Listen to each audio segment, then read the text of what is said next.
Hi friends, it is Tuesdays with Tonya. I'm Tonya here with My County Link, and today's episode is brought to you by Brendan King, Sales Associate with Wetzel Honda in Richmond, Indiana. So happy 4th of July, everyone. It's a gorgeous day outside. For those of you that get the day off, I hope that you enjoy that and have some fun time today. It doesn't look like it's going to rain today, so that's exciting. We've had a lot of rain lately. There were some fireworks that had to be canceled over the weekend, but there were some that got to happen, so I hope that you all enjoyed that weekend.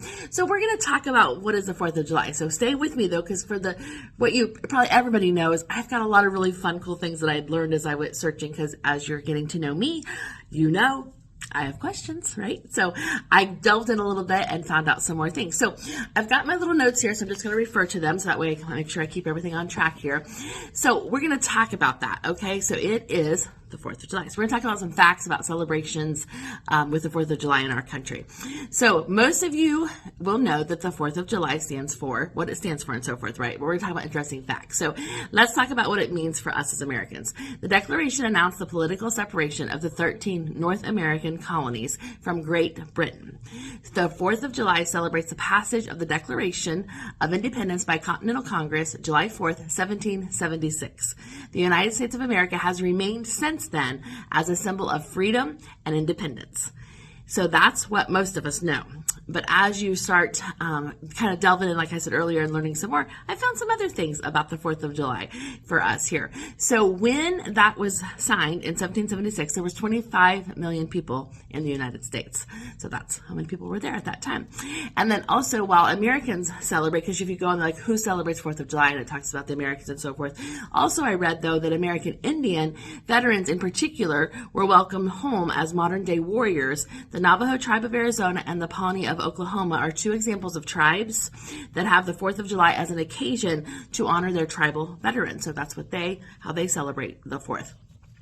Our national anthem wasn't the Star Spangled Banner until 1931. It took 117 years for the words written in 1814 by Francis Key Scott to gain federal recognition. Now it's easily one of the most famous songs in our country. Now here's another fact about American history, that we have 3 founding fathers who all have passed away on the 4th of July. They were John Adams, Thomas Jefferson, and James Monroe. And this one was really cool. So we all know about the Liberty Bell. It has a crack in it. Everybody knows about that. I'm going to talk about that in a little second here. But it gets tapped, just tapped, not wrong. It gets tapped 13 times on July 4th. And remember, that's how many North America colonies we have, is 13. So it gets tapped 13 times on July 4th. Massachusetts was the first state to make July 4th an official state holiday. And then there has been 27 different versions of the U.S. flag to what it is today. There's a few different things out there on the fireworks that the 4th came from. The one that I found interesting was a tradition that began from 1777, a celebration in Philadelphia. A ship fired a 13-gun salute to honor the 13 colonies, and the Sons of Liberty set off fireworks over Boston Common. John Hancock, we've always heard that. Give Mr. John Hancock, or it's a signature, so a lot of people say that. So John Hancock was the first person to sign the Declaration of Independence. I also have a little bit more about that in a second. So when you hear that, he also was the one of the 2 people that signed the Declaration of Independence, the first 2.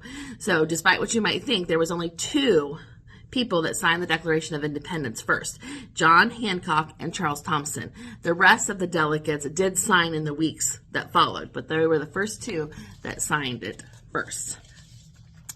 Then we have Bristol, Rhode Island, has the longest running 4th of July parade. Their parades date back their parades date back to 1785. That's when they started their parades, and those continue.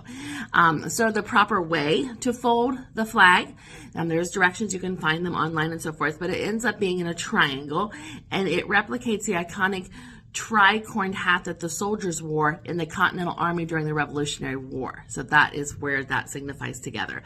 Patrick Henry is the one that said, "Give me liberty or give me death." He said that back on March 23rd, 1775, as a first formal request for the Virginia colony's right to freedom. So that's where that comes from. It's not official, but it is long-standing believed that Betsy Ross is the person who sewed the first American flag at the request of General George Washington. The 50th star was added to our flag July 4th, 1960. It symbolized Hawaii's admission as the U.S. 50th state. Now, here's some fun facts.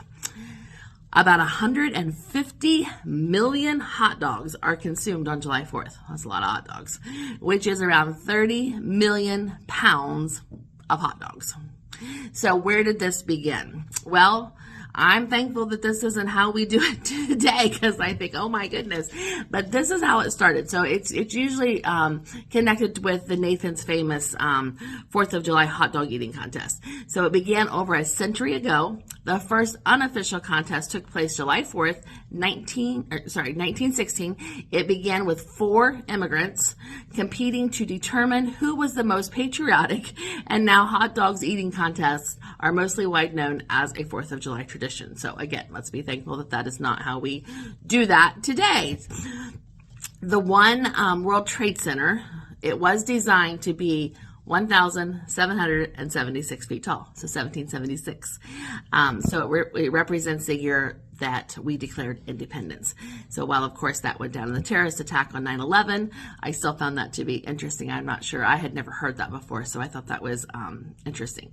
The Liberty Bell, like we talked before, it doesn't get rung anymore. The last time that it was rung was February 1846 for Washington's birthday, when a major crack appeared in the bell. So that's when that happened. The first newspaper to print the Declaration of Independence was the Pennsylvania Evening Post. And George Washington celebrated the 4th of July in 1778, even though he was at war. He treated the U.S. soldiers to a double ration of rum and cannon salute. And the past President Calvin Coolidge, he was born on July 4th, 1872. And also our former President Barack Obama's oldest daughter, Malia, was born on July 4th. There are 31 towns in the U.S. that have the word Liberty in them. And Liberty, Missouri is the largest one, with a population of 32,865 people. So the last thing I have to share with you for this 4th of July is a time capsule was buried by Paul Revere and Sam Adams on July 4th, 1792. The men placed the capsule under the Massachusetts State House in Boston. It was discovered 2 centuries later by workers fixing a leak. When state officials opened it, they found a pine tree shilling coin, a copper medal engraved with an image of George Washington, several newspapers, and a silver plate thought to be engraved by Paul Revere. So there's just a few fun things to learn about the 4th of July.